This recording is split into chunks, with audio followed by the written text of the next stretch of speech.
ஆண்டவரும் இரட்சகருமான இயேசு கிறிஸ்துவின் நாமத்தில் உங்கள் யாவருக்கும் அன்பின் வாழ்த்துக்களை நான் தெரிவிக்கிறேன்.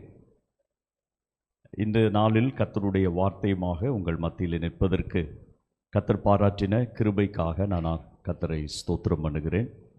என்னை அன்போடு அழைத்த அருமையான மூத்த போதகர் அவர்களுக்கும், விசேஷமாக ஜெரால்டு பாஸ்டர் அவர்களுக்கும் விசேஷமான நன்றிகளை நான் தெரிவிக்கிறேன். கர்த்தர் அவர்களை ஆசீர்வதிப்பாராக. அதோடு மாத்திரமல்ல, 50 வருடம் என்று சொல்வது ஒரு சாதாரண விஷயம் அல்ல. எனக்கு தெரியும், கடந்த 30 வருடமாக ஊழிய களத்தில் நிற்கிறேன். அதை ஓடி முடிப்பது என்பது சொல்வது ரொம்ப கடினமான ஒரு விஷயம். அதில் 50 வருடங்கள் ஊழியத்தை அல்லது திருச்சபை பணிகளை செய்ய கர்த்தர் அருமையான போதகருக்கு உதவி செய்திருக்கிறார்கள். நிச்சயமாக கர்த்தர் ஒரு மனிதனோடு கூட இல்லாவிட்டால் அதை நிறைவேற்றி இருக்க முடியாது.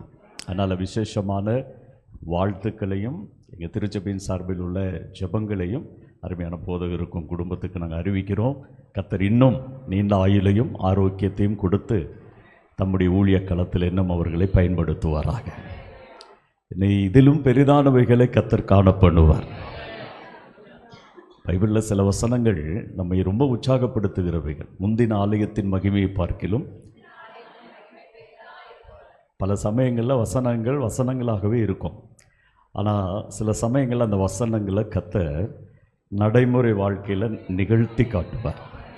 அதுபோல் இந்த 50 நாட்கள் முடிந்ததற்கு பின்பு கர்த்தர் தம்முடைய வார்த்தைகளை எல்லாம் அதனுடைய செயல்பாடுகளை காண பண்ணுவாராக. அதற்காக நான் ஜெபிக்கிறேன், வாழ்த்துகிறேன்.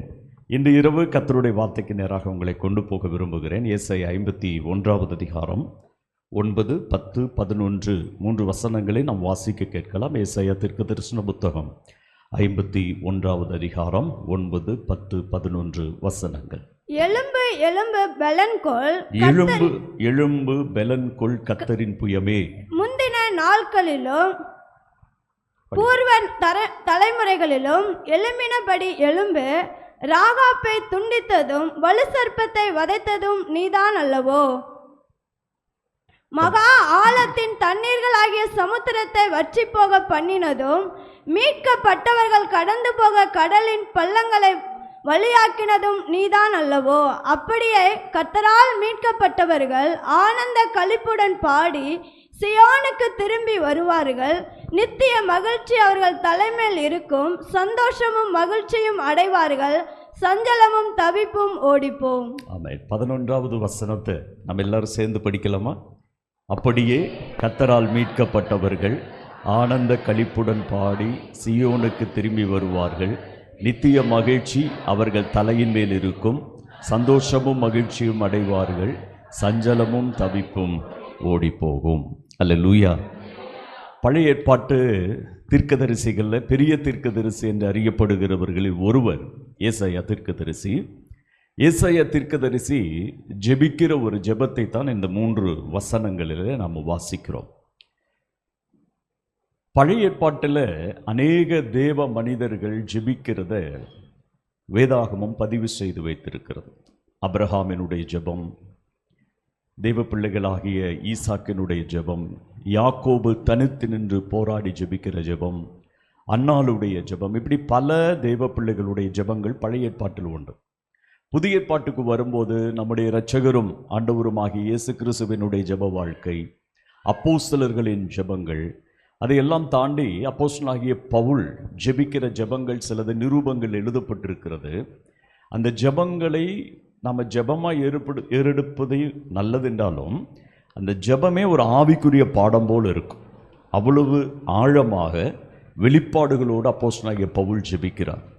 இப்படி பல ஜெபங்கள் வேதத்தில் இருந்தாலும் இங்கே நாம் வாசித்த இந்த வேத பகுதியிலே ஒரு தீர்க்கதரிசியின் ஜெபம். என்ன ஜெபம்? தீர்க்கதரிசியின் ஜெபம். நம்முடைய ஜெபத்திற்கும் தீர்க்கதரிசிகளின் ஜெபத்திற்கும் என்ன வித்தியாசம்?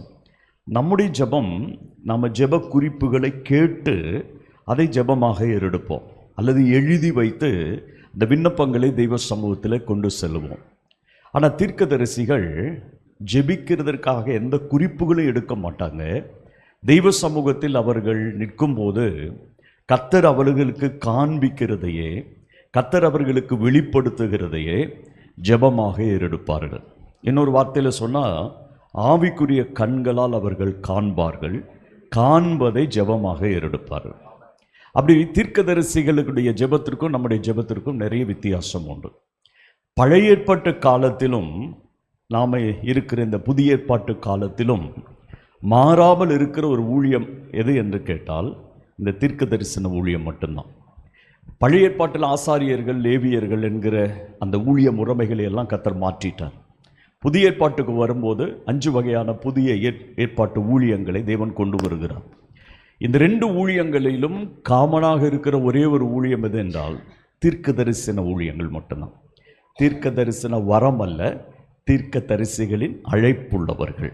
எரேமியாவை போல தாயின் கருவில் இருக்கும் போதே தீர்க்கதரிசிகளாய் அழைக்கப்படுகிறவர்கள். இன்றும் திருச்சபையில், இன்றைக்கும் புதிய ஏற்பாட்டு சபை காலத்தில் தேவன் தீர்க்கதரிசிகளை வைத்திருக்கிறார். அவர்கள் சபையோடு பேசுகிறார்கள். ஒரு சபையில் வந்து பிரசங்கிக்க நிற்கும்போது தேவன் அந்த சபையை குறித்து தெரிவிக்கிற, அறிவிக்கிற வெளிப்பாடுகளை தெய்வ செய்தியாக சபைக்கு கொடுக்குறாங்க. அதனால தான் நமக்கு பல நேரங்களில் சில தீர்க்கதரிசிகள் பேசும்போது நம்முடைய இருதயத்தோடு, நம்முடைய சபையோடு, நம்முடைய குடும்பத்தோடு பட்சமாய் பேசுகிறது போல தோன்றும். யாரோ நம்மை குறித்து அவர்களிடத்தில் சொல்லி இருக்கிறார்கள் என்பது போல தெளிவான வார்த்தைகள் நம்முடைய இருதயத்துக்கு வரும். அப்படி ஒரு வார்த்தை வருகிறது என்று அறிந்து கொள்ளுங்கள். கர்த்தருடைய தீர்க்கதரிசியாய், கர்த்தருடைய நாவாய் அந்த தேவ மனுஷனை கர்த்தர் என்ன செய்கிறார்? பயன்படுத்துகிறார். நாம் இன்றைக்கு இந்த ஏசாயாவினுடைய ஜெபத்தை கொஞ்சம் ஆழமாய் பார்க்க போகிறோம். ஏசாயா ஜெபிக்கிற ஜெபத்தை நீங்கள் கவனிங்க. அவர் ஜெபிக்கிறது யாரிடத்தில்? அதான் முதல் விஷயம். எழும்பு எழும்பு பெலன்கொள் கர்த்தரின் புயமே. அதான் அவருடைய ஜெபம் யாரை நோக்கி என்று எழுதப்பட்டிருக்கிற பதம். 2, என்னென்ன விஷயங்களுக்காக ஜெபிக்கிறார்? என்னுடைய பிரசங்கம் பிடிச்சிருக்கல? கதை சொல்ல மாட்டேன், இப்படியே தான் போவேன். என் பின்னாடியே வந்தீங்கன்னா புரியும். என்ன பாஸ்டர் ஒரு நிகழ்ச்சி சொல்ல மாட்டேங்கிறாரு, காமெடியெல்லாம் இல்லைன்னா அது இருக்காது. உங்களுக்கு பிடிச்சிருக்கு தானே? நீ பிடிக்கலைனாலும் 1 மணி நேரம் என்னுடையது தான். 8:30 மணிக்கு ஆமேன்னு சொல்லி முடிக்கிற வரைக்கும் நான் தான் பிரசங்கம் பண்ணுவேன். கவனிங்க, அவருடைய ஜெபம் பாருங்க. என்ன ஜெபிக்கிறார் என்றால், அந்த ஜெபத்தினுடைய அந்த வார்த்தையை 9, 10 வசனத்தை நான் 4 பகுதியாக புரிந்து கொள்வதற்காக முன்ன பின்ன திருப்பி போடுகிறேன். முதல்ல அவர் ஜெபித்தது, நீர் சமுத்திரத்தை வற்றி போக பண்ணினீர். 2வது, ராகாபை துண்டித்தீர். 3வது, வலு சர்பத்தை வதைத்தீர். 4வது, மீட்கப்பட்டவர்கள் கடந்து போக கடலின் பள்ளங்களை வழியாக்கினீர். இதுதான் அவர் ஜெபத்தில் தேவனை நோக்கி கண்டதும் ஏறெடுக்கிறதுமான ஜெபம். ஒன்று கூட சொல்லுகிறேன், சமுத்திரத்தை நீர் வற்றி போக பண்ணினீர். 2, ராகாபின் தலையை துண்டித்தீர். 3, வலு சர்பத்தை வதைத்தீர். 4வது, மீட்கப்பட்டவர்கள் கடந்து போக கடலின் பள்ளங்களை வழியாக்கினீர். இதுதான் 4 விஷயங்கள். 11வது வசனம் என்ன சொல்லுகிறது என்றால், அப்படியே. 10வது வசனம் ஜெபத்தினுடைய முடிவென்றால் 11வது வசனம் ஏசாயா தன்னுடைய காலத்தில் உள்ளவர்களுக்காக ஜெபிக்கிறார். அப்படியே கர்த்தரால் மீட்கப்பட்டவர்கள். 9வது வசனத்தில் கர்த்தரால் மீட்கப்பட்டவர்கள் என்ற ஒரு வேர்டு இருக்குது. அது ஏற்கனவே எங்கேயோ நடந்த ஒரு சம்பவம். 11வது வசனத்தில் கர்த்தரால் மீட்கப்பட்டவர்கள் என்று சொல்வது ஏசாயாவினுடைய காலத்தில் உள்ளவர்களை குறிக்கிற வசனம். அப்படின்னா என்ன அர்த்தம்? முந்தி பூர்வ காலத்தில் முந்தின தலைமுறையில் நீர் என்ன செய்தீரோ அதை எங்கள் காலத்திலும் செய்யும் ஆண்டவரே என்பது தான் ஜெபத்தினுடைய சுருக்கம். அப்படியானால் நான் இன்றைக்கு உங்களுக்கு ஒரு காரியத்தை சொல்லுகிறேன். நாம் பழைய ஏற்பாடு படிக்கும்போது, புதிய ஏற்பாட்டினுடைய பக்கங்களை படிக்கும்போது, நமக்கு முந்தைய காலத்திலும் பூர்வ தலைமுறைகளிலும் தேவன் ஒரு காரியத்தை செய்திருக்கிறதை அறிவதை காணும்போது, நாம் இந்த நாட்களில் ஜெபித்தால் நம்முடைய ஜெபத்தை கர்த்தர் கேட்பாரா? கேட்பார் என்று எத்தனை பேர் விசுவசிக்கிறீர்கள்? அந்த நாட்களில் செய்தது போல இன்றைக்கும் செய்யும் ஆண்டவரே, அன்றைக்கு உம்முடைய கிரியை வெளிப்படுத்தினது போல இன்றைக்கும் வெளிப்படுத்தும் தகப்பனே என்று வேதத்தில் தேவன் செய்த கிரியைகளை சுட்டி காண்பித்து ஜெபித்தால் இந்த நாட்களிலும் நமக்காய் அவர் இறங்கி வந்து செயல்படுவார். காலகட்டத்தில் ஒரு அற்புதம் செய்துட்டு மறைந்திருக்கிற ஒரு தேவன் அல்ல நம்முடைய தேவன். இன்றைக்கும் அவர் ஜீவனோடு இருக்கிறார். இன்றைக்கும் அதுபோல் அற்புதங்களை செய்ய வல்லமையுள்ளவர். இன்றைக்கும் வழி திறக்க அவருக்கு வல்லமை உண்டு. அப்படியான ஏசாயா அவனுடைய ஜெபம் அதுதான். பூர்வ நாட்களில், முந்தைய தலைமுறையில் இப்படி 4 காரியங்களை செய்திருக்கிறீர், அதை எங்க நாட்களிலும் செய்யும் ஆண்டவரே. அப்படி செய்தால் என்ன கிடைக்கும் என்பதுதான் 11வது வசனம் நமக்கு சொல்லுகிறது. அவர்கள் மேல் என்ன வரும் என்றால் நித்திய மகிழ்ச்சி அவர்கள் தலையின் மேல் வரும், சந்தோஷமும் மகிழ்ச்சியும் அடைப்பார்கள், சஞ்சலமும் தவிப்பும் என்ன செய்யும்? ஓடி போகும். சத்தமா சொல்லுங்க, சஞ்சலமும் தவிப்பு என்ன செய்யும்? ஓடி போயிடும். சஞ்சலமும் தவிப்பையும் நாம் ஓட்ட வேண்டாம்.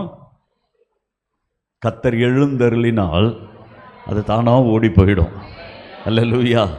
பக்கத்தில் கைப்பிடிச்சொல்லுங்க, உங்கள் சஞ்சலமும் தவிப்பும் ஓடி போகிற ஒரு காலம் உங்கள் ஜெபத்திற்கு ஒரு பதிலாக வெளிப்பட போகிறது.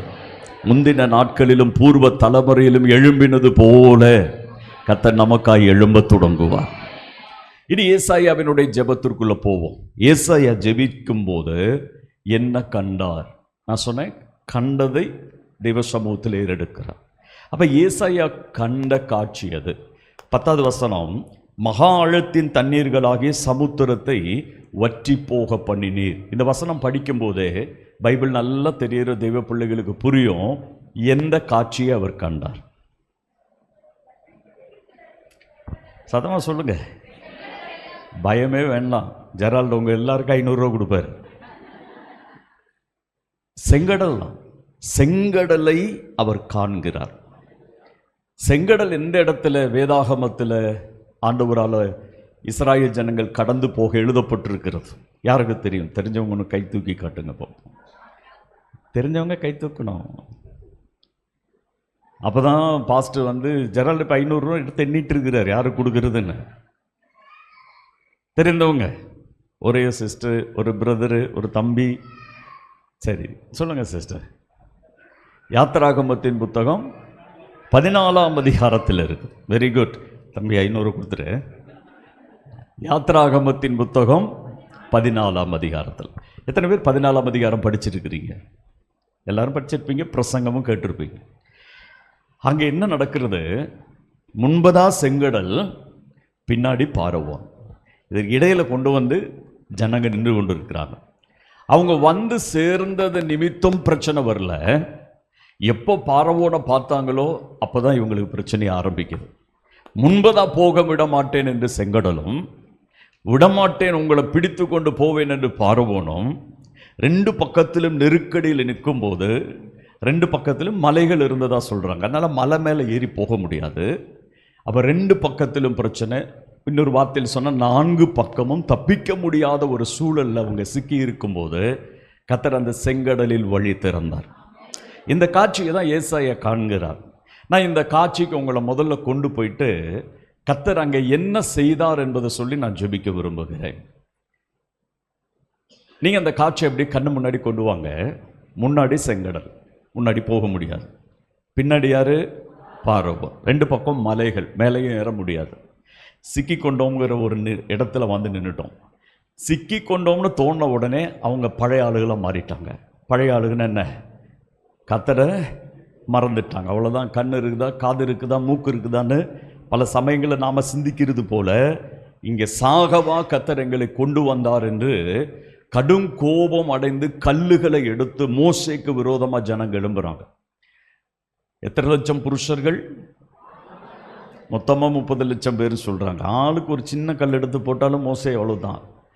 அப்படிப்பட்ட ஜனங்கள் கல்லுகள் எடுத்து நிற்பதற்கு யார் காரணம்? மோசே காரணமா, கர்த்தர் காரணமா?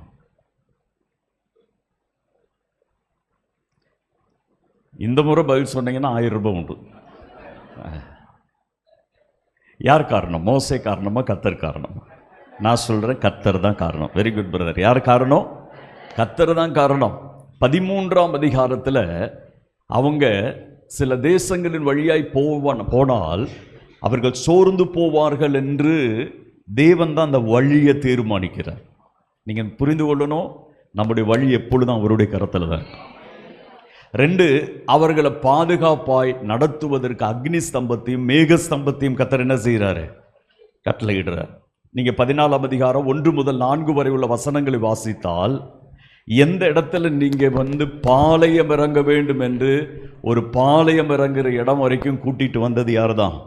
கர்த்தர் தான். 1, நடத்துகிறார். 2, எங்கே தங்க வேண்டும் என்று ஆலோசனை கொடுக்கிறார். 3, 14ஆம் அதிகாரம் 5 முதல் 14 வரை வசனங்களை வாசி பார்த்தீங்கன்னா அவங்க கூடவே இருக்கிறார். அப்ப செங்கடலுக்கு முன்னாடி 3 விஷயங்கள் அவங்களுக்கு நடக்குது. 1, தேவன் நடத்துகிற விதம். 2, தேவனுடைய ஆலோசனை. 3, அவர் கூடவே இருக்கிறார். அப்படிப்பட்ட தேவன் ஒரு பிரச்சனை வரும்போது நம்ம கைவிடுவாரா? கைவிடுவாரா? பக்கத்தில் கைப்பிடிச்சு அவங்களுக்கு நல்லா சொல்லுங்க, கர்த்தர் உங்களை கைவிட மாட்டார். எவ்வளோ பிரச்சனை நீங்கள் ஃபேஸ் பண்ணினாலும், மனுஷர்கள் எல்லாம் உங்களை கைவிட்டாலும், அழைத்து கொண்டு வந்தவர் கைவிட மாட்டார். பாதி வழியில் விட்டுட்டு போக மாட்டார். அல்லேலூயா. அவர்களில் அவரை அறிய வேண்டும் என்று கர்த்தர் விரும்புகிறார். நான் தான் உன்னை நடத்துகிறவர், நான் தான் உங்கள் காரியங்களை தீர்மானிக்கிறவர், உனக்காக வழி திறக்கிறவர் நான் தான். தடைகளை உண்டாக்கி தடைகளை உடைக்கவும் என்னால் ஆகும் என்பதை, சர்வ வல்லவருடைய கரத்தில் நான் இருக்கிறேன் என்பதை அறிய பண்ணுவதற்கு தேவன் கொண்டு வந்து நிறுத்துகிற ஒரு இடம்தான் செங்கடல். அப்போ நம்முடைய வாழ்க்கையில் செங்கடல் வரும்போது, பார்வோனை பார்க்கும்போது, வழியில்லாத ஒரு இடத்தில் நம்ம சிக்கிக்கொண்டோமே என்று சிந்திக்கும் போது, நீங்கள் மனுஷருடைய முகத்தை இல்லை, கர்த்தருடைய முகத்தை நோக்கி பாருங்க. அப்போ பார்வோனை கிளப்பி விட்டது யார்? நீங்கள் வீட்டில் போய் இதெல்லாம் படிச்சுக்கங்க. பார்வோனுடைய இருதயத்தை கடினமாக்கி இஸ்ரவேலர்கள் போயிட்டாங்க, பின்தொடர்ந்து போகணுங்கிற சிந்தையை கொடுத்தது யாரு? கர்த்தர். உங்கள் பின்னாடி சில பார்வோனை அனுப்பி விடுறது யாரு? எதற்கு?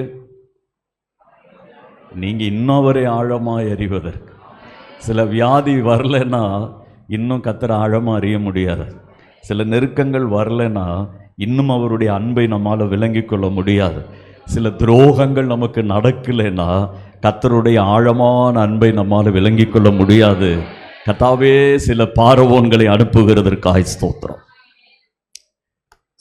அதெல்லாம் கடந்த காலங்களில் அனுபவபூர்வமாக படிக்க ஆண்டவர் உதவி செஞ்சார். அதனால தான் என்னால் புரிந்து கொள்ள முடியுது. ஒரு மனிதன் கைவிட்டாலும் சில சமயங்களில் மனுஷங்களால் உதவி செய்ய முடியாது. அவங்களுக்கு உதவி செய்வதற்கான ஒரு எல்லை இருக்குது. அந்த எல்லையை தாண்டி நமக்கு உதவி செய்ய முடியாது.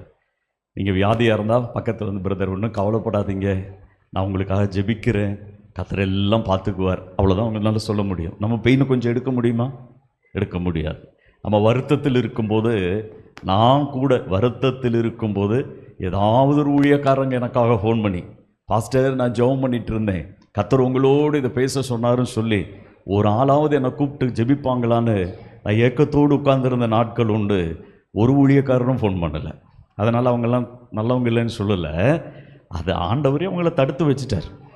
எதுக்குன்னா அவர் சத்தத்தை நம்ம கேட்பதற்காக. நாம் அறியணும், நாம் எதிர்பார்க்கிறவர்கள் மூலம் அல்ல, நாம் நம்புகிறவர்கள் மூலமாயும் அல்ல, அவரே நமக்காக வழிகளை திறப்பார், அவரே நமக்காக பாதைகளை உருவாக்குவார், அவரே நம்முடைய பிள்ளைகளை பராமரிப்பார். இதையெல்லாம் நம்ம விளங்கி கொள்வதற்கு அது மட்டும் நம்முடைய வாழ்க்கையில் புரிந்து கொண்டோமானா, இனி செங்கடல் போல 10 செங்கடல் வந்தாலும் நான் கலங்கி போக மாட்டேன்.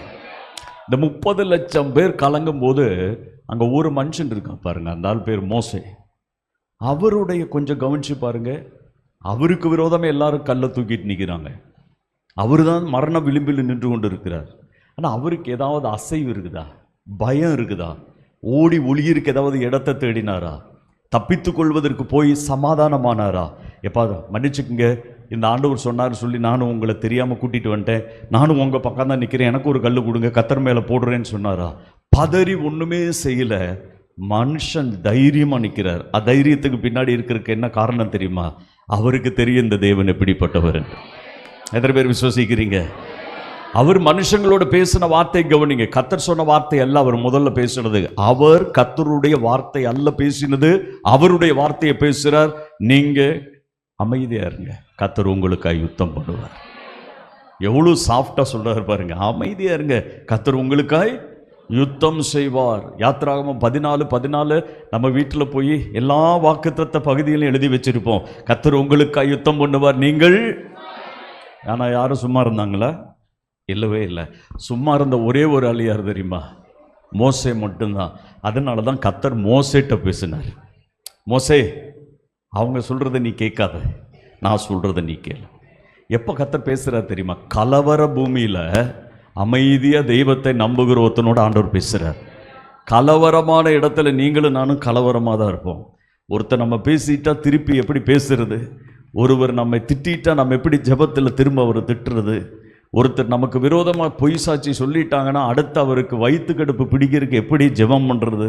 இப்படி தான் நம்ம சிந்திப்போம். நம்முடைய மூளை வேற மாதிரி யோசிக்கும் போது மோசே இந்த கலவரத்துக்கு மத்தியில் அமைதியாக தெய்வ சமூகத்தில் நிற்கிறான். அதனால தான் கர்த்தர் பேசுகிறது அவரால் கேட்க முடிஞ்சது. அல்லேலூயா. நம்ம எப்பவும் சொல்லுவோம், ஏசப்பாவுக்கு தெரியாமல் என் வாழ்க்கையில் ஒன்றுமே நடக்காது. அது நம்ம சும்மா பேச்சுக்கு சொல்கிறது தான். ஆனால் பிரச்சனை வரும்போது என்ன செய்வோம்? சொல்லுங்க, என்ன செய்வோம்? போன மாதம் உபவாசத்தில் ஆண்டவர் பேசினார். சும்மா பேசி என்ன பிரயோஜனம்? அடுத்த மாதம் உபவாசத்துக்கு எங்கே சிஸ்டர் காணோம்? சாரி பாஸ்டர், கொஞ்சம் வேலையாச்சு, அடுத்த மாதம் வரேன். ஆனால் வீட்டுக்கு போகும்போது அவன் சொல்லுவான், உபவாசத்துக்கு போயிட்டு என்ன பிரயோஜனம்? ஒரு பிரயோஜனம் இல்லை. ஜெபிச்சு என்ன பிரயோஜனம்? ஆனால் முறுமுறுக்காமல் அமைதியாக உட்கார்ந்த மோசையின் இடத்துல தேவன் தெளிவாக பேசுகிறார். என்ன வார்த்தை சரிமா சொல்கிறாரு? நீ போய் அவங்கள்ட்ட சொல்லு, முன்பதாய் போக சொல். எங்கே போக சொல்கிறாரு? முன்னாடி எங்கே போகிறது? செங்கடல். அதுக்கு கண்டு பயந்து தானே நின்றுருக்கிறோம். அதை கண்டு பயந்து தானே கல் எடுத்துருக்கிறோம். அதை கண்டு பயந்து தானே என்ன செய்வதுன்னு தெரியாமல் பிரச்சனையில் இருக்கிறோம். கர்த்தர் சொல்கிறாரு, முன்னாடி போக சொல். ஆண்டவர் சொன்ன வார்த்தையின்படி முன்னாடி போயிருந்தாங்கன்னா யோர்தானில் ஆசாரியர்கள் கால்கள் பட்டபோது என்ன நடந்ததோ அது செங்கடலில் நடந்திருக்கும். எவ்வளோ பேருக்கு நான் சொல்றது புரியுது? அப்போ நம்முடைய பிரச்சனையை தீர்க்க நாம் யோசிக்கிறது போல ஒரு வழியை தேவன் சொல்ல மாட்டார். அவர் என்ன சொல்கிறாரோ அதை நாம் செய்தால் நம்முடைய செங்கடல் பிளர்க்கும். அல்லேலூயா. அதுதான் ஆண்டவருடைய நடத்துதல். நம்ம அவர் சொல்கிறத நம்ம கேட்போமான்னு பார்ப்போம். ஆனால் நாம் என்ன செய்வோம்? அந்த வார்த்தையை எடுத்து தராசில் வச்சு நம்முடைய ப்ராப்ளத்தை ஒரு பக்கத்தில், ஆண்டவர் சொன்ன வார்த்தை இன்னொரு பக்கத்தில், எது வெயிட்டு கீழே போகுது எது இறங்குதுன்னு தீர்மானித்து, இதெல்லாம் பாஸ்ட்டுக சொல்லுவாங்க. நம்ம இப்படி செஞ்சால் நம்ம மாட்டிக்குவோம். உங்கள் ஊரில் இல்லை, எங்கள் ஊரில் சொல்கிறது எப்படி சொல்லுவாங்க? பாஸ்ட்டுகளுக்கு இதுதான் வேலை. கர்த்தர் இப்படி சொன்னாருன்னு சொல்லுவாங்க. அதை நம்பி நம்ம அப்படியே இருந்தோம்னா இன்னும் பிரச்சனை தலைக்கு மேலே போயிடும்.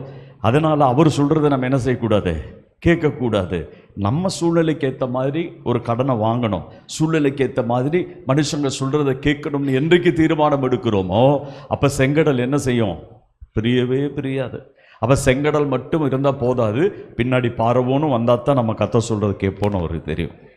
அப்போ நெருக்கடியை இன்னும் கொஞ்சம் கூட்டிட்டு அமைதியாக வேடிக்கை பார்க்குறார். ஆனால் கவனிங்க, கர்த்தருடைய வார்த்தையை கேட்ட ஒரு மோசைக்காகத்தான் ஆண்டவர் கீழ்காற்றை எழும்ப பண்ணினார். 30 லட்சம் பேருக்கு வேண்டிய அல்ல, விசுவாசித்த நம்பின தன்னை சார்ந்து கொண்ட ஒரு மனுஷனுக்காக இன்றைக்கும் செயல்பட கர்த்தர் வல்லமையுள்ளவர். உங்கள் குடும்பம் அனுகூலமாக இல்லாவிட்டாலும், உங்கள் உடன்பிறப்புகள் அனுகூலமாக இல்லாவிட்டாலும், உங்கள் தேசம் உங்களோடு கூட நிற்காவிட்டாலும், உங்களோடு வேலை செய்கிற ஸ்தலத்தில் உள்ளவர்கள் எல்லாம் உங்களுக்கு எதிராக இருந்தாலும், நீங்கள் மட்டும் கர்த்தருடைய பட்சத்தில் நிற்க தயாரானால் கர்த்தர் உங்கள் பட்சத்தில் நிற்க எப்பவும் தயாராக இருக்கிறார். எத்தனை பேர் விசுவசிக்கிறீர்கள்? மோசையை போல கர்த்தருடைய பட்சத்தில் அவருடைய வார்த்தையை நம்பி நிற்க நம்ம தயாரானால் நமக்காகவும் ஒரு கீழ்காற்றை கர்த்தர் அனுப்புவார். நமக்காகவும் கர்த்தருடைய சமூகத்திலிருந்து ஒரு வல்லமை புறப்படும். நமக்காகவும் கர்த்தர் கிரியை செய்கிறத நம்முடைய கண்ணுகள் காணும். சிஸ்டர், உங்க ஒருத்தருக்காக கர்த்தர் நிற்பார். பிரதர், உங்க ஒருத்தருக்காக கர்த்தர் நிற்பார். நம்முடைய சபைக்காக கர்த்தர் நிற்பார். நம்முடைய பிள்ளைகளுக்காக கர்த்தர் நிற்பார். ஒருவரும் அனுகூலமா நிற்காவிட்டாலும் கர்த்தர் அனுகூலமாய் நிற்பார். வழி திறக்க ரெக்கமெண்டேஷனுக்கு ஒருத்தரும் இல்லாவிட்டாலும் கர்த்தர் நமக்கா இறங்கி வந்து சிலரை எழும்ப பண்ணுவார். சிலருடைய கண்களிலே தயவை கொண்டு வருவார். நம்பி பாருங்க, இவர் உங்களுக்காய் செங்கடலை பிளர்க்க பண்ணுவார். ஒரே ஒரு மோசைக்காக ஆண்டவர் அதை உருவாக்கினார். இதான் யாத்திராகமம் 14ஆம் அதிகாரம். ஆனா இப்போ இந்த 14ஆம் அதிகாரத்துல இது செங்கடல் என்கிற விஷயம் ஆவிக்குரிய பார்வையில் தேவன் பலவிதத்தில் இந்த காரியத்தை விவரிக்கிறார். நான் இதை பைபிளிலிருந்து உங்களுக்கு கொண்டு போகிறேன். இதே போல ஏசாயா கண்டது போல இந்த செங்கடலை வேறு சிலரும் பார்த்திருக்கிறாங்க, தீர்க்கதரிசிகள். 106ஆம் சங்கீதத்தை எடுத்துக்கொள்ளுங்க. 106ஆம் சங்கீதம் 7, 8, 9 வசனங்கள் ஒருத்தர் வாசிக்கலாம்.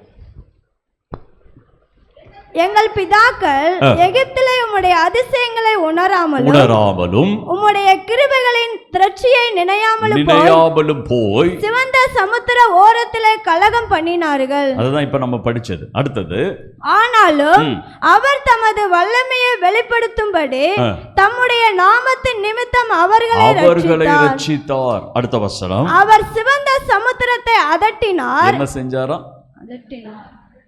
சொல்லுங்க. அதட்டினார். அது வற்றி போயிற்று. வெட்டாந்தரையில் நடக்கிறது போல் அவர்களை ஆழங்களில் நடந்து போக பண்ணினார்.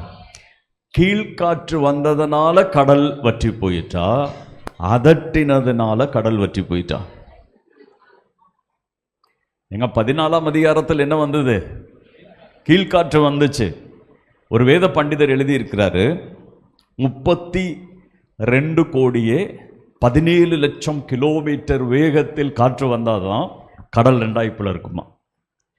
நம்ம ஊருக்கு அதிகபட்ச காற்று எவ்வளோ? 400 கிலோமீட்டர் வீசுச்சுன்னா வீடு காடு எல்லாம் பறந்து போயிடும். 32 கோடியே 17 லட்சம் கிலோமீட்டர் வேகத்தில் காற்று நம்ம எப்போது பார்த்துருக்கிறோமா? நான் அந்த சம்பவத்தை படித்து அவர் ஒரு ஆராய்ச்சி செய்து எழுதியிருக்கிறாங்க. படிக்கும்போது நான் யோசித்தேன், இவ்வளோ கிலோமீட்டர் வேகத்தில் ஒரு காற்றை ஒரு மனுஷனுக்காக கத்தர் வீச பண்ணுகிறார்னா, அந்த மனுஷன் கத்தருக்கு கீழ்ப்படுந்தது எவ்வளவு கத்தர் கனம் பண்ணுகிறார். அல்லேலூயா. ஆண்டவருக்கு அதான் பிடிக்கும், ஒரு கீழ்ப்படிதல் அவ்வளோ கனம் உள்ளதான் ஆண்டவர் பார்த்தார். 2, அந்த காற்று வீசும்போது மோசே ஒரு கோலை இப்படி நீட்டி பிடிச்சிட்டு நிற்கிறாரு. மோசே காணாம போகல. இந்த காற்றுல இஸ்ரேல் ஜனங்களும் காணாம போகல. அவங்கெல்லாம் பத்திரமா நிற்கையில் கடலை மட்டும் தேவன் பிடிக்கிறார். உங்களுக்கு விளங்கி கொள்ள முடியுதா? முடியுதா இல்லையா? நம்ம ஊரில் ஒரு 400 கிலோமீட்டர் வேகத்தில் காற்று அடித்தா அது சூலூருக்கு மட்டுமா, உக்கடத்துக்கு மட்டுமா, சிங்கானூருக்கு மட்டுமா? மொத்தமாக அடிக்கும். கிறிஸ்தவங்க எல்லாம் இருக்கும், பெந்தகோஸ்தக்காரங்க, ரட்சிக்கப்பட்டவர் எல்லா வீட்டுக்கும் வருங்க. ஆனால் அந்த இடத்துல வந்த காற்று தம்முடைய ஜனத்தை தொடல, சத்துருவை மட்டும்தான் தொட்டுச்சு. அப்போ அப்படிப்பட்ட ஒரு காற்றை தேவன் எழும்ப பண்ணினதுனால தான் செங்கடல் வற்றிட்டு. ஆனால் இங்கே சங்கீதத்தை எழுதுகிற இந்த மனுஷன் ஒரு தீர்க்கதரிசி தான். அவர் தீர்க்க தரிசன பார்வையில் ஆண்டவர் காண்பிக்கும் போது சிவந்த சமுத்திரத்தை தேவன் அதட்டினார் என்று எழுதப்பட்டிருக்கிறது. என்ன செஞ்சாரு? அதட்டினார். அப்படியானா செங்கடலில் உள்ள 2வது போராட்டம் இருக்குது. அது என்ன போராட்டம் என்றால், எங்கெல்லாம் அதட்டுதல் நடந்திருக்குது? சகரியாவின் புத்தகத்தில் 2வது அதிகாரம் 2வது வசனம் நினைக்கிறேன், நீங்க படிச்சாங்க. பைபிள் சொல்லுது, 3ஆம் அதிகாரம் 2வது வசனத்துல, சாத்தானே கர்த்தர் உன்னை கடிந்து கொள்வாராக என்று எழுதப்பட்டிருக்கிறது. அசுத்தாவிகளை தேவன் புதிய ஏற்பாட்டில் அதட்டினார். அசுத்தாவி அந்த மனுஷர்களை விட்டு என்ன செஞ்சது? புறப்பட்டு போயிட்டு. 68ஆம் சங்கீதம் 30வது வசனத்தை ஒருத்தர் வாசிங்க. 68ஆம் சங்கீதம் 30வது வசனம். நாணலில் உள்ள மிருக கூட்டத்தையும் ஜனங்களாகிய கன்றுகளோடு கூட ரிஷப கூட்டத்தையும் அதட்டும். நாணலில் உள்ள மிருக கூட்டத்தையும் ஜனங்களாகிய கன்றுகளோடு கூட ரிஷப கூட்டத்தையும் என்ன செய்யும்? அதட்டும். மிருகங்களை குறித்து இங்கே எழுதப்பட்டுட்டு ஆண்டவருடைய வார்த்தை சொல்கிறது, அவைகளை நீர் அதட்டும். அது என்னது? கவனிச்சுங்க. சில தேசங்களில் சில தெய்வங்கள் காணப்படுவது எந்த ரூபத்தில்? சொல்லுங்க. எகிப்தின் தெய்வங்களுடைய பலதும் மிருக ரூபத்தில் உள்ளவை. அப்ப செங்கடல் இஸ்ராயேல் ஜனம் கடப்பதற்கான எகிப்தினுடைய எல்லை. அப்ப எல்லையை தாண்டி போக விடாதபடி இத்தேசத்தினுடைய எகிப்தினுடைய ஆளுகை நின்றிருந்த இடம் எதுனா செங்கடல். அப்படியானால் நம்முடைய கண்ணுகளுக்கு பார்க்கும்போது கடல் மட்டும்தான் தெரியுது. ஆனால் தீர்க்கதரிசி கண்களில் பார்க்கும்போது அங்கே ஏதோ ஒரு வல்லமை எழும்பி தடை செய்கிறதை அவர் பார்க்கிறார். அப்பொழுது கர்த்தர் எழுந்து என்ன செய்கிறாரு? அதட்டுகிறார் என்று இருக்கிறது. அல்லேலூயா. பிரதர், நம்முடைய பிரச்சனைகளுக்கு பின்னாடி காரணம் நமக்கு தெரியாது. நம்முடைய காரணம் எல்லாம் கடன், நம்முடைய காரணம் எல்லாம் வியாதி, நம்முடைய காரணம் எல்லாம் பையனுக்கு ஞானம் இல்லை, அறிவு இல்லை, நம்முடைய காரணம் எல்லாம் நல்ல ஒரு திருமண காரியம் வாய்க்க மாட்டேங்கிறது. பிரச்சனையை வெறும் பிரச்சனையாக மட்டும்தான் நமக்கு பார்க்க தெரியும். ஆனால் நம்முடைய ஆண்டவருக்கு, நம்முடைய ஆண்டவர் நம்முடைய ஜெபங்களை கேட்டு விடுதலை கொடுக்கும்போது ஒவ்வொரு பிரச்சனைக்கும் பின்பதாயிருக்கிற மூல காரணங்களை அகற்ற அவருக்கு வல்லமை உண்டு. அப்ப செங்கடலுக்கு பின்பதாய் இருந்த இரண்டாவது ஒரு ஆவிக்குரிய காரணம் அந்த தேசத்தினுடைய வல்லமைகளாயிருந்தது. அல்லேலூயா. புரிந்து கொண்டவங்க நல்ல ஒரு அல்லேலூயா சொல்லுங்க பார்க்கலாம். அப்ப நம்முடைய வீட்டில் வருகிற பல பிரச்சனைகள், ஆவிக்குரிய பிரச்சனைகள், குடும்பத்தில் உள்ள பிரச்சனைகளுக்கு பின்பதாக நம்ம மனைவியை, கணவனை, பிள்ளைகளை, மாமனாரை, மாமியாரை, சுற்றிலும் உள்ளவர்களை யாராவது ஒருத்தர் மேல ஒரு குறைய சொல்லிட்டு இருப்போம். ஆனா நமக்கு தெரியாது இத்தேசத்தினுடைய வல்லமைகள் அவர்களுக்கு பின்னாக நின்று கொண்டு நம்முடைய ஆவிக்குரிய வாழ்க்கைக்கு எதிரே தடைகளை உண்டாக்கும். ஆனா நம்முடைய ஆண்டவர், நாம் அவரை நோக்கி ஜெபிக்கையில் எந்த தடை எதனால வருகிறதோ அதையெல்லாம் அகற்றி மாற்ற வல்லமை உள்ளவர். இன்று இரவு சில செங்கடலுக்கு பின்னாடி மறைந்திருக்கிற உங்க வாழ்க்கையில, என் வாழ்க்கையில் இருக்கிற தடைகளை இன்று இரவு நாம ஜெபிக்கையில் கர்த்தர் அகற்றி போடுவார். எத்தனை பேர் விசுவசிக்கிறீர்கள்? மூன்றாவது, வேறொரு தேவ மனுஷன் இந்த செங்கடலின் அனுபவத்தை பார்க்கிறார். யாத்ராகமத்தின் புத்தகம் 15ஆம் அதிகாரத்தை எடுத்துக்கொள்ளுங்க. யாத்ராகமத்தின் புத்தகம் 15வது அதிகாரம்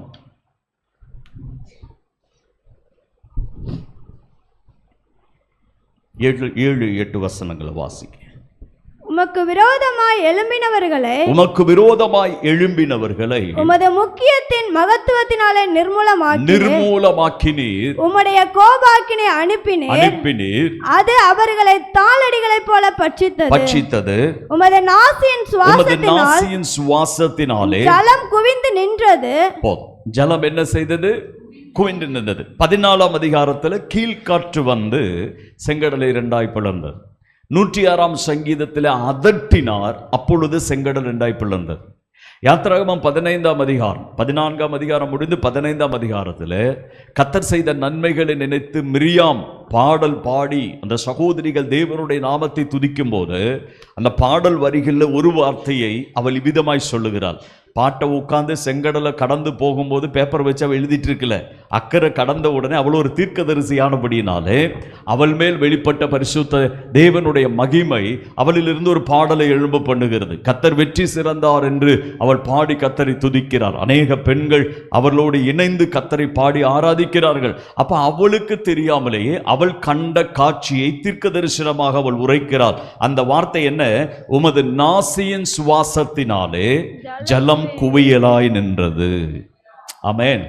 அப்ப மூன்றாவது, செங்கடலில் வேறொரு பிரச்சனை இருந்திருக்கிறது. என்ன பிரச்சனை? என்ன பிரச்சனைனா, நாசியின் சுவாசத்தை தேவன் பயன்படுத்தினாராம். பைபிள் எல்லாம் படிச்சவங்களுக்கு தெரியும், நாசியின் சுவாசத்தை தேவன் முதல்ல எங்க பயன்படுத்தினார். Very good. இப்ப எல்லாருக்கும் பரிசு கொடுக்க முடியாது, அதனால உங்களுக்கு நீங்களே கை தட்டிக்கிங்க. நாசியின் சுவாசத்தினாலே ஆதாமை ஜீவன் உள்ளவனா மாற்றினார். அப்ப ஜீவன் வருவதற்கு முன்பதாக ஆதாம் எவ்விதமா இருந்தாரு? இல்ல, மண்ணுனா நம்ம போலதான் உருவமாயிடுச்சு. மூக்கு, கண்ணு, முடி எல்லாமே இருக்கு. உருவம் சூப்பரா இருக்குது, ஆனா என்ன இல்லை? ஜீவன் இல்லை. பார்த்தா அழகான மனுஷன், ஆனா என்ன இல்லை? ஜீவன் இல்லை. அப்ப நாசியின் சுவாசம் வந்த போது என்ன வந்தது?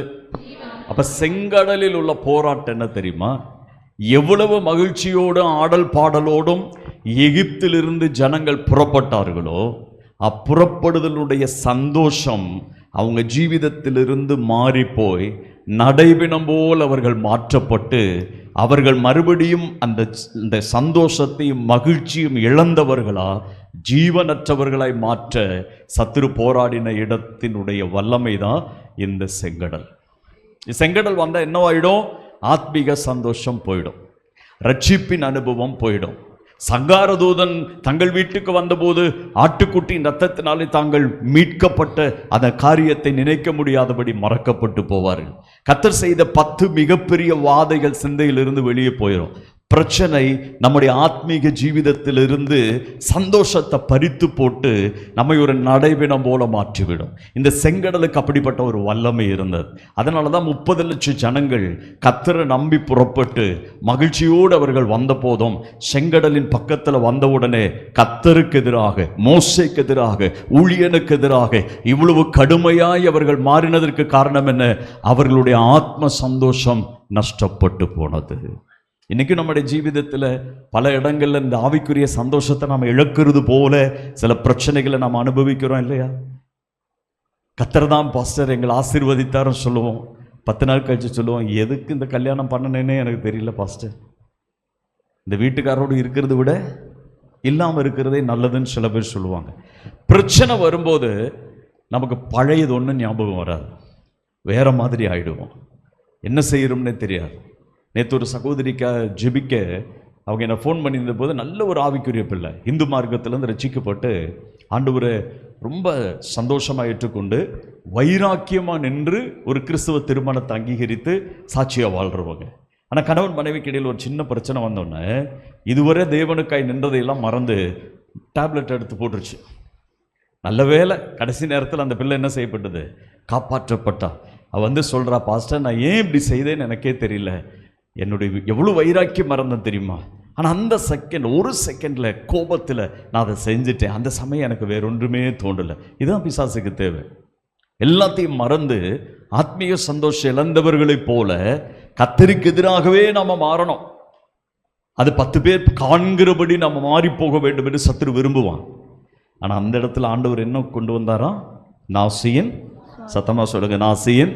அப்போ ஒரு ஆதாமை எழுப்ப உபயோகப்படுத்தின அதே நாசியின் சுவாசத்தை தேவன் நம்முடைய ஆத்மீக சைதன்யம் அல்லது தேவ பிரசன்னத்தினுடைய மகிமை திரும்ப வருவதற்கும் அதை பயன்படுத்த அவர் வல்லமை உள்ளவர். இன்னொரு வார்த்தையில் சொன்ன அந்த 30 லட்சம் பேரும் பிழைத்து அக்கறை கடந்ததற்கு காரணம், கல்லுகள் எடுத்து வேறு மனுஷர்களாய் நின்ற அவர்கள் கர்த்தருடைய மகிமையில மறுபடியும் பிரவேசிப்பதற்கு காரணம் கர்த்தர் கொடுத்த அந்த நாசியின் சுவாசம். அவர்களுக்குள்ள மகிழ்ச்சி உண்டாக்குகிற, அவர்கள் ஆவியை எழுப்பி விடுகிற, அவர்கள் பலத்தை மறுபடியும் அவர்களுக்கு கொண்டு வருகிற, கர்த்தரை மறுபடியும் நினைக்கிற ஒரு ஆத்மீக சந்தோஷத்தை அவர்களுடைய ஆவியில கர்த்தர் வைக்க தொடங்கினார். அல்லேலூயா. உங்கள் வாழ்க்கையை கொஞ்சம் யோசிச்சு பாருங்க. அப்படி பல முறை நமக்கு கர்த்தர் செய்ததுனால தான் இன்னைக்கு நாம் இங்கே உட்கார்ந்துருக்கிறோம். இல்லைன்னா நம்முடைய ஜீவிதத்தில் என்றைக்கோ அதில் மூழ்கி போயிருப்போம். மூழ்காமல் கர்த்தருக்காக உள்ள கரங்களை உயர்த்தி நன்றி சொல்லுங்க பார்க்கலாம். நம்மையும் தேவன் ஜீவன் கொடுத்து கொண்டு வந்திருக்கிறார். அல்லேலூயா.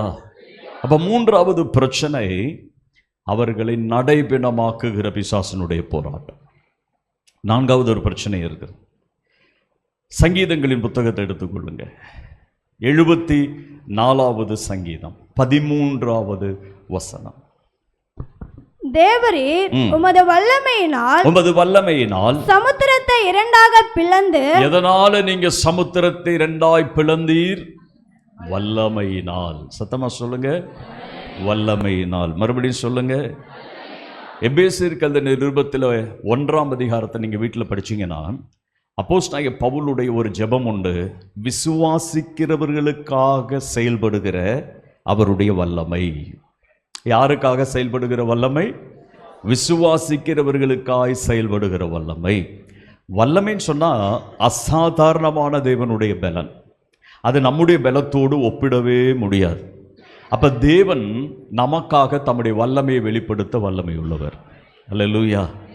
அவர் பரிசுத்த ஆவியினாலும் வல்லமையினாலும் நிறைந்தவராய் சத்துருக்கள் மேல, பிசாசுகள் மேல அதிகாரம் உள்ளவராய் இருந்தார். அப்போஸ்தலர் நடபடிகள் 10:38 படிக்கிறோம். இந்த வல்லமை எப்பொழுது தேவன் உபயோகப்படுத்துகிறார் என்றால், விசுவசிக்கிறதுக்கு ஒரு நபர் இருந்தால் வல்லமையை தேவன் பயன்படுத்துவார், பராக்கிரமத்தை பயன்படுத்துவார். எத்தனை பேர் நம்புகிறீர்கள்?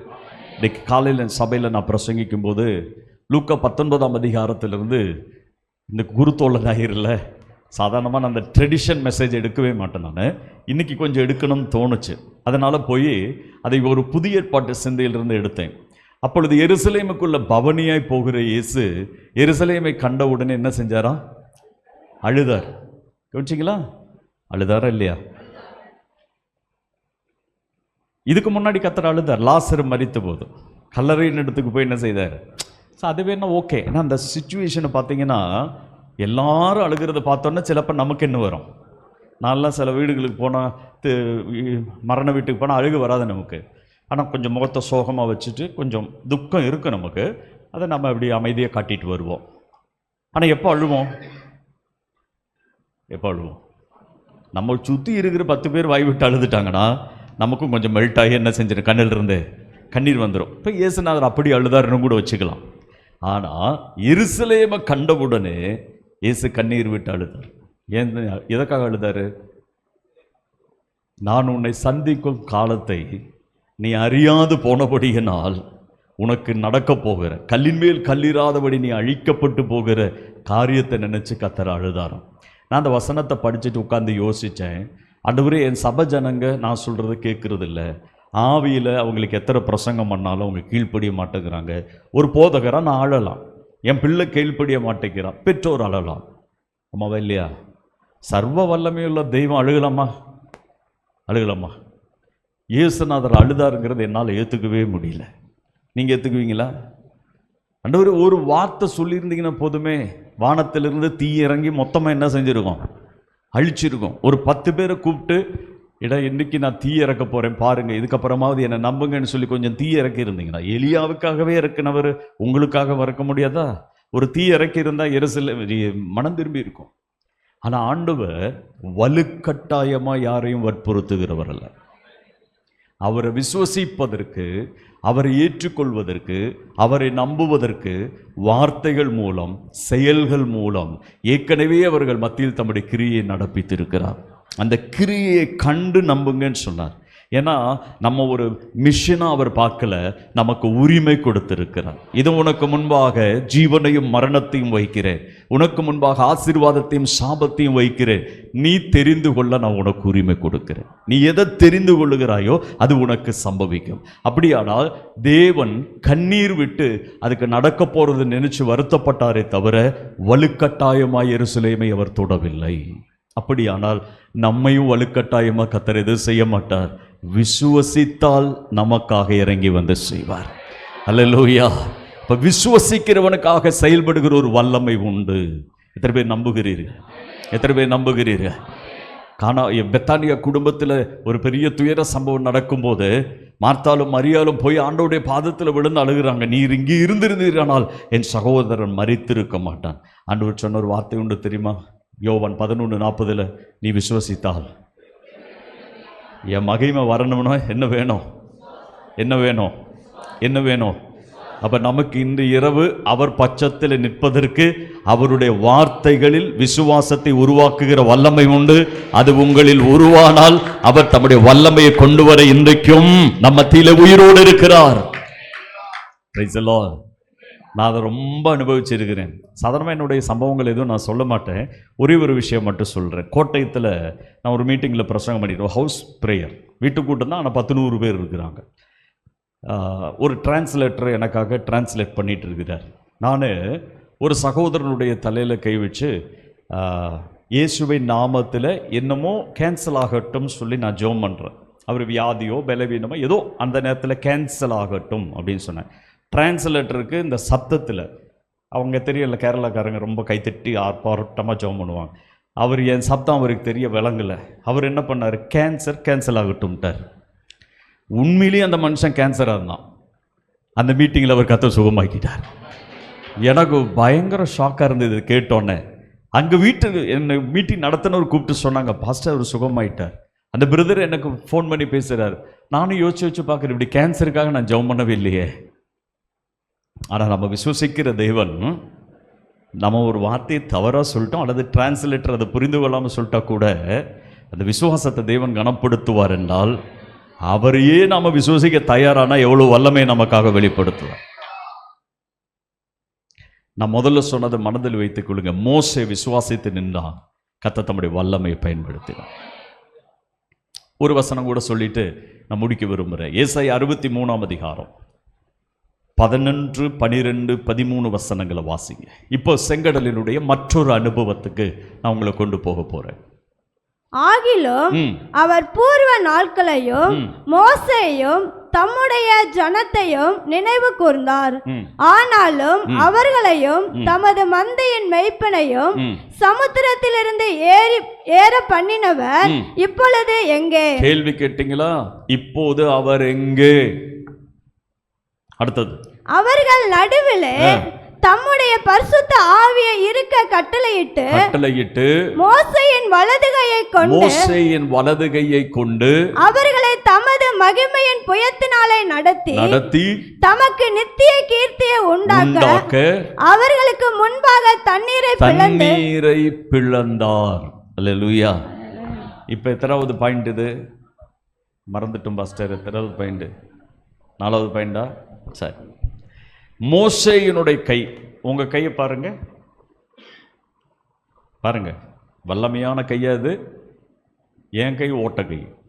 எங்கள் வீட்டில் எங்கள் அம்மா ஊறுகாய் போட சொன்னால் இந்த எலுமிச்சம்பழமெல்லாம் இது கட் பண்ணி கொடுத்து அந்த ஆரம்ப கட்ட வேலையெல்லாம் இருக்குல்ல, அதை செய்யறதுக்கு என்ன மட்டும் கூப்பிட மாட்டாங்க. ஏன்னா என் கை பட்டதுன்னா அந்த ஊறுகாய் கெட்டு போயிடும், 2 நாளில் கெட்டு போயிடும். இப்போ என் தம்பியை கூப்பிடுவாங்க, என் தங்கச்சி கூப்பிடுவாங்க, என்ன கூப்பிட மாட்டாங்க. ஏன்னா நம்ம கைக்கு அவ்வளோ பவர். தொட்டோன்னு என்ன செஞ்சிடும்? கெட்டு போயிடும். நீங்கள் உங்கள் கை பாருங்கள், எவ்வளோ வல்லமையான கை இது. ஓட்ட கை பாஸ்டர். எதுவுமே நிற்காது. கையில் வர்றதுதான் தெரியும், எப்படி போகுதுன்னே தெரியாது. ஆனால் இந்த பைபிள் வசனம் என்ன சொல்லுதுன்னா, மோசேயினுடைய கரத்தோடு. நீங்கள் இங்கிலீஷ் டிரான்ஸ்லேஷனில் சிலதை எடுத்து வாசிங்க, மலையாளம் வாசிக்க தெரிஞ்ச அதில் வாசிங்க. அங்கே எழுதப்பட்டிருக்கிற வார்த்தையை நான் அப்படியே தமிழ் பைபிளோடு சேர்த்து சொல்கிறேன். மோசேயின் கரத்தோடு தம்முடைய கரத்தை சேர்த்தார். அல்லேலூயா சொல்லுங்களேன். மோசேயோட கரத்தில் ஒன்றும் இல்லை, வல்லமை இல்லாத கரம். ஆனால் கர்த்தருடைய கரம் பின்னாடி சேர்ந்த போது இப்படி யோசிக்குங்க. கை நீட்டி நம்ம ஜெபம் பண்ணுறோம், ஆண்டவரே இந்த செங்கடல் பிளறட்டும், இந்த செங்கடல் பிளறட்டும். கத்தி கத்தி ஜெபம் பண்ணுறோம், செங்கடல் அங்கேயே தான் நிற்கிது.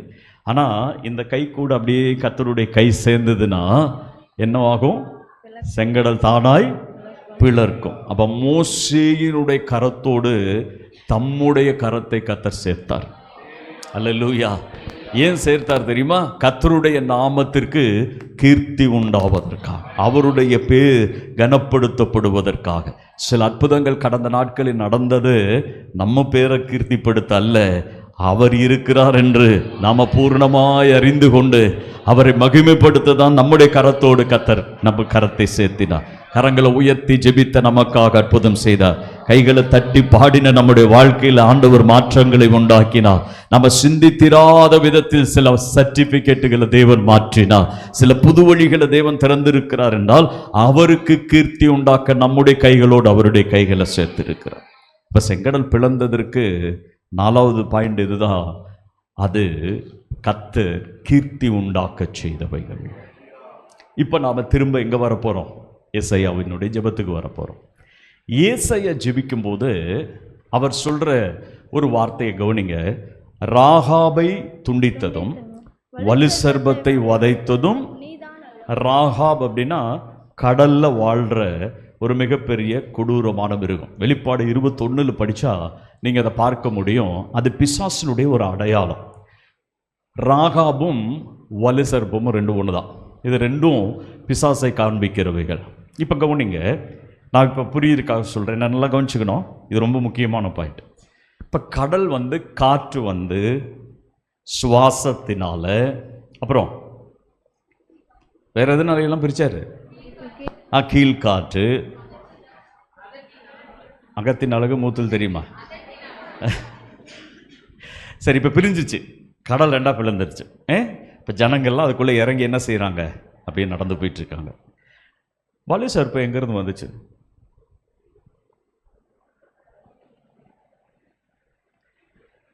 கொஞ்சம் யோசிச்சு பார்த்தா தெரியுது. இந்த வலு சர்ப்பம் எங்கேருந்து வந்துச்சு? ராகாபை துண்டித்ததும் வலு சர்ப்பத்தை வதைத்ததும். இந்த சம்பவம் 14ஆம் அதிகாரத்தில் இல்லை. இந்த சம்பவம் வேற எங்கே நம்ம படித்த பகுதிகளிலையும் பார்க்க முடியல. அப்படியான இந்த சம்பவம் எப்போ நடந்தது, எப்படி நடந்தது? இதை நான் இன்னொரு வார்த்தையில் சொல்கிறேன். மீட்கப்பட்டவர்கள் கடந்து போகும்போது மீட்கப்பட்டவர்கள் அக்கறை போக விடாமல் எழும்பி நின்ற ஒரு வலு சர்ப்பத்தின் வல்லமையை நீங்கள் கற்பனையில் பார்க்கணும். அது எங்கே எழும்பி நிற்குதுன்னா, நான் உங்களுக்கு புரிந்து கொள்றதுக்காக சொல்கிறேன். கடலினுடைய மத்திய பாகத்தில் ஒரு சர்ப்பம் தலையெடுத்து நிற்பது போல வலு சர்ப்பம் எழும்பி நிற்கிறது, உங்களை நான் அக்கறைக்கு போக விட மாட்டேன். இது யாருக்கு மட்டும்தான் காண்பிக்கப்படுகிறது? ஏசாயாவுக்கு மட்டும்தான் காண்பிக்கப்படுகிறது. ஏசாயா தரிசன கண்ணு கொண்டு காண்கிறார், வலு சர்ப்பம் எழும்பி நிற்கிறது. சங்கீதத்தில் ஏற்கனவே வலு சர்ப்பத்தின் தலையை உடைத்தீர் என்று இருக்கிறது. அப்போ அதையும் இதையும் சேர்த்து படித்தா ஒரு பெரிய வலு சர்ப்பம் எழும்பி நிற்கிறது. இந்த வலு சர்ப்பம் யாரு? பழைய பாம்பாகிய சாத்தான். அப்போ எகிப்திலிருந்து இஸ்ராயேல் ஜனங்கள் மீட்கப்பட்டவர்கள் அக்கறை போகக்கூடாதபடி தடை செய்து எழும்புகிற சர்ப்பத்தை ஆண்டவர் அதை வதைத்தார், அதை கொன்று போட்டார், அதனுடைய தலையை உடைத்து போட்டார். அதனால தான் இஸ்ரவேல் ஜனங்கள் அக்கறை கடந்தார்கள். இதை கண்டது யாரு? ஏசாயா தீர்க்கதரிசி. இப்போ அவருடைய காலத்தில் ஜெபம் பண்ணார், ஆண்டவரே இன்றைக்கும் எங்களுக்கு விரோதமாய் எழும்புகிற சில வலு சர்ப்பங்கள் உண்டு. நாங்கள் ஜெபிக்கும் போது சில வழிகள் எங்களுக்காய் திறக்கப்படுகிறது, ஆனால் நாங்கள் பூர்ணமாய் போய் சேர முடியாதபடி இடையில் எழும்புகிற இந்த வலு சர்ப்பத்தின் தலையை அன்றைக்கு வதைத்தது போல இன்றைக்கும் மீட்கப்பட்ட நாங்கள் அக்கறை கடந்து போவதற்கு நீர் இறங்கி வாரும் என்று ஏசாயா தீர்க்கதரிசி ஜெபிக்கிறார். இன்றைக்கு இந்த நாளில் நாம ஜெபிப்போம், கர்த்தாவே எங்களுக்கு விரோதமாயும் தேசத்தில் எழும்பி நிற்கிற சில வலு சர்ப்பங்கள் உண்டு, அவைகளின் தலைகளை உடைத்து அவைகளை வதைத்து எங்களை அக்கறை கொண்டு போக நீர் இறங்கி வருவீரா? இறங்கி வருவாரா? இறங்கி வருவாரா? எத்தனை பேர் நம்புறீங்க அவர் இறங்கி வருவார், நாம் அக்கறை போவோம்? எத்தனை பேர் நம்புகிறீர்கள்? ஒரே ஒரு விஷயம் சொல்லிட்டு நம்ம ஜெபிப்போம். பழைய ஏற்பாட்டு பக்தர்கள் ஜெபிப்பது யாரிடத்துல? யெகோவா தேவனிடத்தில். சத்தமா சொல்லுங்களேன். சரி, இவர் யார்கிட்ட ஜெபம் பண்றாரு? 9வது வசனம் பாருங்க. எழும்பு எழும்பு பெலன்கொள் கர்த்தரின் புயமே. The hand of the Lord. Jehovah தேவனிடத்தில் அல்ல ஜெபம் பண்றது. ஐயோ, அப்ப வேற எந்த தேவனிடத்தில் ஜெபம் பண்றார்? ஹேண்ட் ஆஃப் த லார்ட், கர்த்தரின் கரத்தினிடத்தில் ஜெபம் பண்றார். கர்த்தருடைய புயம். யார் பாஸ்டர் இந்த கர்த்தருடைய புயம்? ஏசாயா 53:1 படிங்க. எங்கள் மூலமாய் கேள்விப்பட்டதை விசுவாசித்தவன் யார்? கர்த்தருடைய புயம் யாருக்கு வெளிப்பட்டது? அப்ப ஏசாயா 53 அதிகாரம் 1வது வசனத்தில் கர்த்தருடைய புயம் யாருக்கு வெளிப்பட்டதுன்னு எழுதப்பட்டிருக்கு. 53ஆம் அதிகாரம் நம்ம எல்லாருக்குமே தெரியும். இயேசு கிறிஸ்துவினுடைய சிலுவை மரணத்தை குறித்து முன்னுரைக்கப்பட்ட தீர்க்க தரிசன பகுதி. அப்படியானால் கர்த்தருடைய கரம் யாரு? சத்தமா சொல்லுங்க, சத்தமா சொல்லுங்க. அப்ப வலு சர்ப்பத்தை வதைக்க செங்கடலில் வெளிப்பட்டது யாரு? ஐயோ, பயப்படுறீங்களே? பயம் இல்லாம சொல்லுங்க, பயம் இல்லாம சொல்லுங்க. பழைய ஏற்பாட்டில் எங்கே இயேசு கிறிஸ்து இருக்கிறார்? மரியாள் வந்ததுக்கு அப்புறம் தானே வந்தார். மரியாள் இல்லைன்னா அவர் வந்திருக்கவே மாட்டார். இல்ல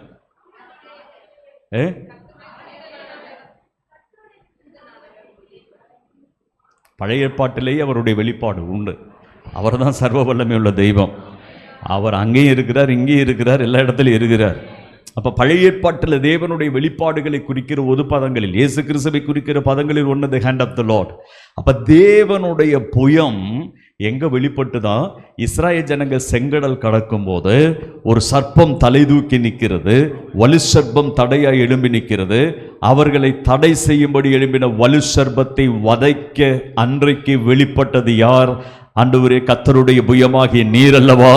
அப்படியானால் இன்றைக்கு நீர் எங்களுக்காய் இறங்கி வாரும் என்று ஏசாயா இயேசு கிறிஸ்துவினிடத்தில் ஜெபிக்கிறார். இனி அதில் இன்னொரு விஷயம் கூட சொல்றேன். ஏன் இயேசு கிறிஸ்து வரணும்? வேற யாராவது தூதன் வந்திருக்கலாம்ல? வந்திருக்கலாம், தூதன் வந்தா கூட போதும். ஆனா ஏன் இயேசு கிறிஸ்து வந்தாருன்னா, அவங்களுக்கு பேர் என்ன தெரியுமா? கர்த்தரால் மீட்கப்பட்டவர்கள். பஸ்கா ஆட்டுக்குட்டியின் ரத்தத்தினாலே மீட்கப்பட்டவர்கள். பஸ்கா ஆட்டுக்குட்டியின் ரத்தம் யாருடைய ரத்தத்தினுடைய முன்னடையாளம்? இயேசு கிறிஸ்துவின் ரத்தத்தினுடைய முன்னடையாளம். அப்ப விடுவிக்க யார் தான் வரணும்?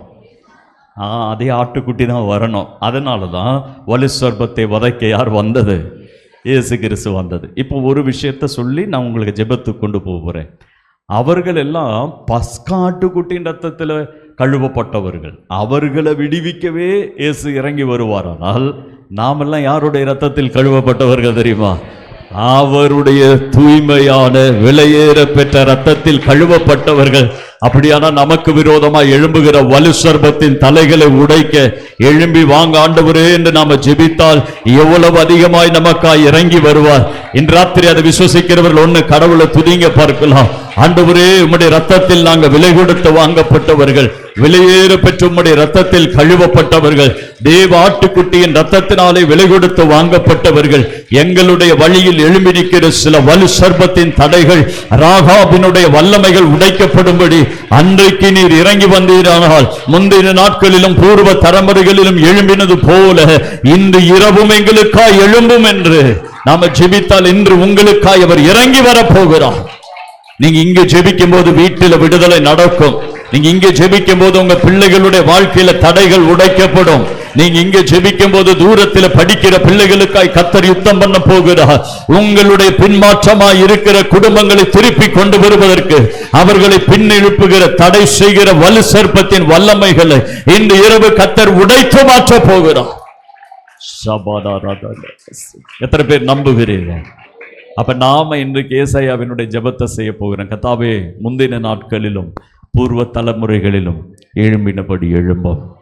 அப்படியே மீட்கப்பட்டவர்கள் சியோனுக்கு திரும்பி வந்து ஆனந்த களிப்பை அவர்கள் அடைந்தது போல இந்த நாட்களில் உம்முடைய இரத்தத்தில் மீட்கப்பட்டவர்களாகிய நாங்க அக்கறை கடந்து ஆனந்த களிப்புடன் உம்மை பாடுவதற்கு எங்களுக்கு விரோதமாயிருக்கிற தடைகளை நீர் உடைப்பீராக என்று நாம ஜெபித்தால் இன்றைக்கு அவர் உதவி செய்ய வல்லமை உள்ளவர். எங்க ஊர்ல ஒரு பாஸ்டர் ஃபெல்லோஷிப் இருக்கு. ஜெரால்டுக்கு தெரியும், நான் பெருசாக எதுக்கும் போக மாட்டேன். அப்போ அவங்க ஒரு கல்லறை வாங்கறதுக்கு தீர்மானம் பண்ணாங்க. இப்போ எல்லோரும் 30,000 ரூபாய் கொடுங்க பாஸ்டர்னு எல்லாத்துட்டும் 30,000 வாங்கினாங்க. அப்புறம் பாஸ்டர்ஸ் ஃபெல்லோஷிப்பில் இருக்கிற தலைவர்கள் எல்லாம் கூடி, இந்த பாஸ்டர் எதுக்குமே வரமாட்டேங்கிறாரு, அதனால் அவர் இந்த குரூப்லேருந்து என்ன செஞ்சுருவோம், நீக்கிடுவோம், அவருடைய 30,000 திருப்பி கொடுத்துருவோன்னு தீர்மானம் பண்ணி 30,000 ரூபாய் திருப்பி கொடுத்துட்டாங்க. பாஸ்டர், நீங்கள் எங்கள் குரூப்பில் இருந்தால் தான் உங்களுக்கு இடம், இல்லைன்னா இடம் இல்லைன்ட்டாங்க.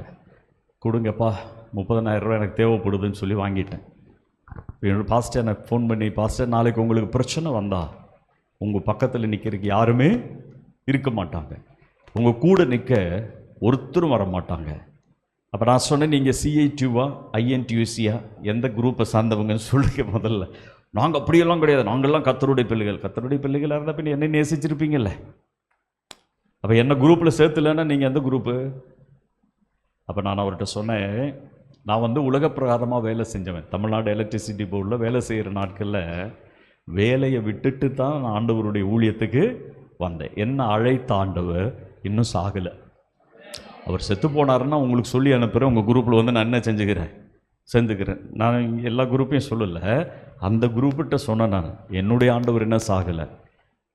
நாம் மனுஷங்களை நம்புறதை கொஞ்சம் ஸ்டாப் பண்ணிவிட்டு அவரை நம்புவதை நம்ம ஆரம்பித்தா அவருடைய செயல்களை நம்முடைய கண்ணுகள் கொண்டு கர்த்தர் காணப்படுவார்.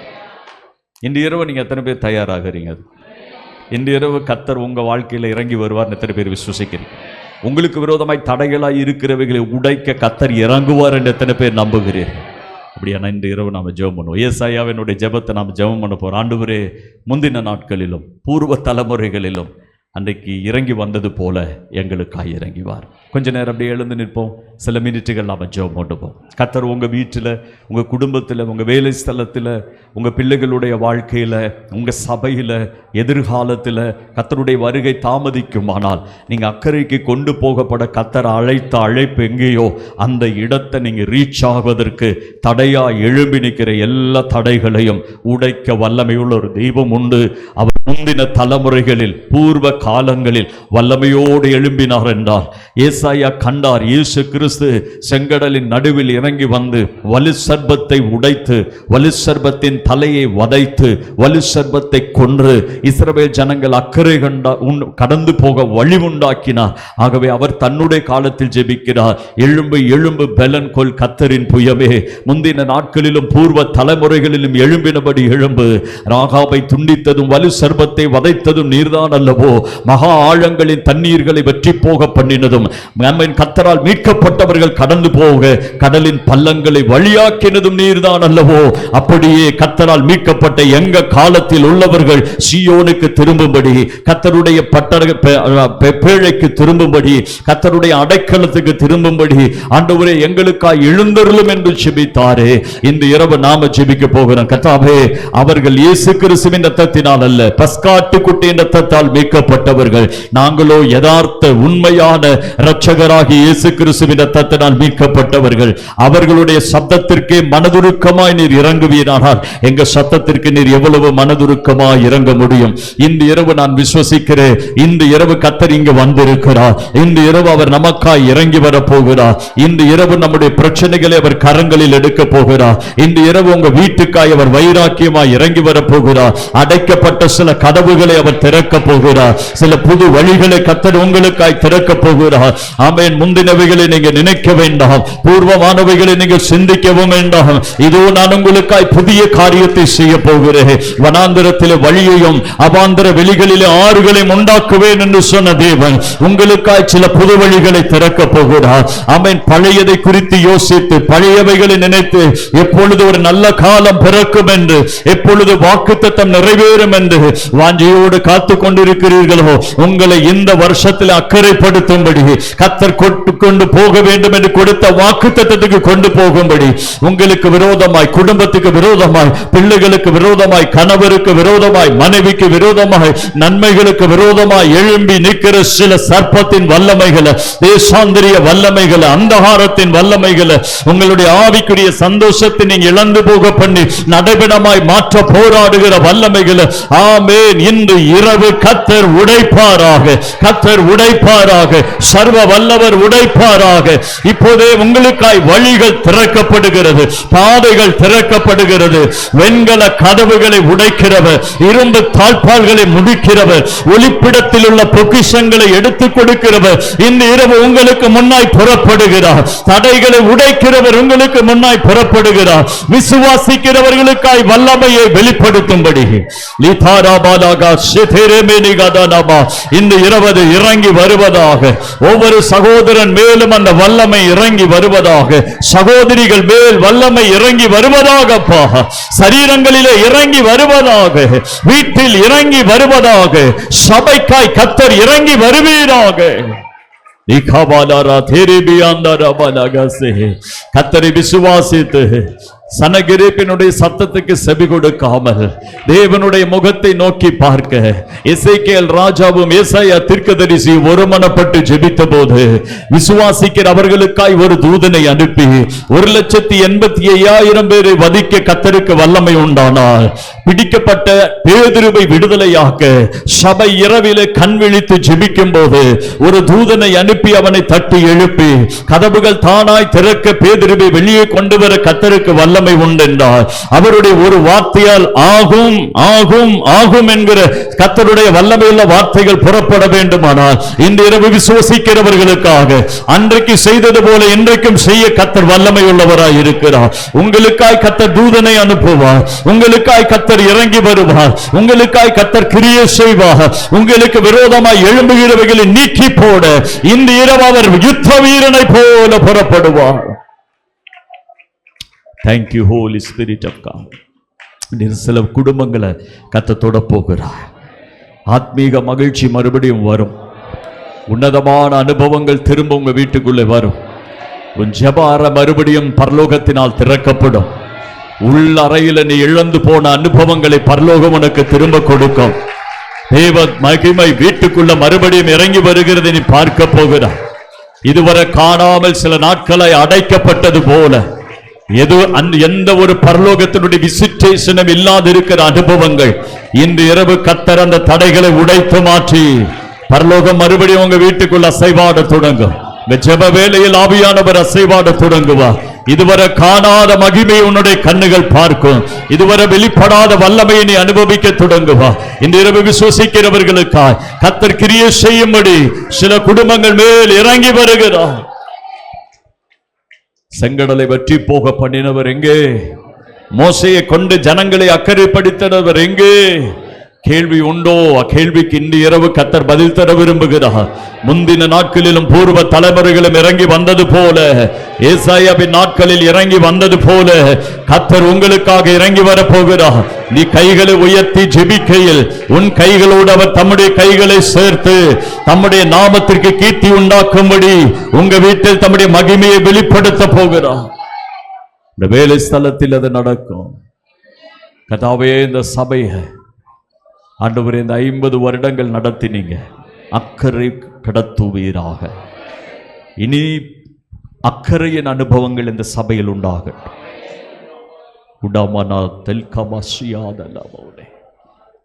பரலோகத்தினுடைய விசிட்டேஷன்கள் சபையில நடக்கட்டும். தூதர்கள் சபைக்குள்ள உலாவ தொடங்கட்டும். உள்ளே வருகிறவர்கள் கர்த்தருடைய மகிமையினால விழத் தொடங்கட்டும். கர்த்தர் எங்கே இருக்கிறார் என்று சப்தமிட்டு சொல்லுகிற சாட்சியின் அனுபவங்கள் இந்த இடத்துல பரலோகம் உண்டாக்கட்டும். அப்பா, உங்க மகிமை வெளியரங்கமாய் சபையில் இறங்கி வரட்டும். சுகங்களும் விடுதலைகளும் அற்புதங்களும் ஜெபித்த பின்பல்ல, உள்ளே வருகிற போதே ஜனங்கள் அனுபவிக்கும்படி கர்த்தர் இந்த சபையில தம்முடைய மகிமையை தங்க பண்ணும். மகிமையை தங்க பண்ணும். மகிமையை தங்க பண்ணுங்கப்பா. நீங்க அப்படி செய்கிறதற்காக ஸ்தோத்திரம். ஜனத்தை நான் ஆசீர்வதிக்கிறேன். விசேஷமாய் அருமையான ஊழியக்காரரை, தெய்வ மனுஷனை உங்க கையில தருகிறேன். 50 வருடங்கள் நடத்தினீங்களப்பா. இன்னும் பலனும் ஆரோக்கியமும் சுகமும் தந்து ஆண்டவரே இந்த பட்டணத்திற்கு, இந்த பகுதிகளுக்கு, இந்த தேசத்திற்கு ஒரு பெரிய ஆசீர்வாதமாய், இன்னும் உங்க திட்டம் முடியலப்பா, அது இன்னும் விரிவாகட்டும், அது இன்னும் விரிவடையட்டும். இன்னும் அடுத்த கட்டங்களுக்கு கர்த்தர் கொண்டு போவீரா. தோல் விடுத்து நிற்கிற அருமையான ஜெரால்டுக்காக, சகோதரிக்காக, பிள்ளைகளுக்காக, மற்ற எல்லா உடன் ஊழியக்காரங்களுக்காக ஜெபிக்கிறேன். அவர்களையும் கர்த்தர் எடுத்து பயன்படுத்தும். இன்னும் அடையாளம் காணாத தேசங்கள் உள்ள அடையாளம் காணட்டும் ஆண்டவரே. கர்த்தர் சில இடங்களிலே கொண்டு போய் ஆண்டவரே ஆகாபுக்கு முன்பதாக எலியாவை நிறுத்தினது போல கர்த்தர் தம்முடைய ஊழியக்காரர்களை நிறுத்துவீராக. அதுபோல கதவுகள் இயேசுவின் நாமத்தில் சில வீடுகளுக்கு, சில உன்னதமானவர்களுடைய வீடுகளுக்கு, ஆண்டவரே சுவிசேஷம் நுழைய முடியாத சில பகுதிகளுக்கு பரலோகம் அவர்களை கொண்டு போகட்டும். கேட்டு விசாரித்து வருகிற ஒரு காலகட்டம் சபைக்கு நீங்க தரப்போகிறதற்காய் ஸ்தோத்திரம். நாங்கள் கேட்டோம், அறிந்தோம், விசாரித்தோம், கடந்து வந்தோம் என்று அநேக குடும்பங்கள் இதற்குள்ளே கடந்து வரட்டும். அவ்விதமாய் ஊழியக்காரர்களை வல்லமையோடு நீங்க பயன்படுத்த இந்த இரவு எங்களுக்கு கொடுத்த நல்ல நேரத்துக்காக ஸ்தோத்திரம். கர்த்தாவே, பெரிய காரியத்தை நாங்கள் விசுவசிக்கிறோம். ஏசாயா ஜெபித்தது போல இந்த இரவு நாங்களும் ஜெபித்திருக்கிறோம். கர்த்தருடைய மகிமையை, அவருடைய வல்லமையை, சர்ப்பத்தின் தலை தகர்க்கப்பட்டது போல தடைகள் எல்லாம் உடைக்கப்பட்டு அக்கறை கடக்கிற அனுபவங்களை சபையாருக்கு, திருச்சபைக்கு, சிறு பிள்ளைகள், ஒவ்வொரு குடும்பங்களுக்கும் நீர் உருவாக்கும். ஊழியக்காரனாகி நான் ஆசீர்வதித்து ஜெபிக்கிறேன். ஜெபங்களும் நல்ல பிதாவே. Amen, amen. Thank you pastor.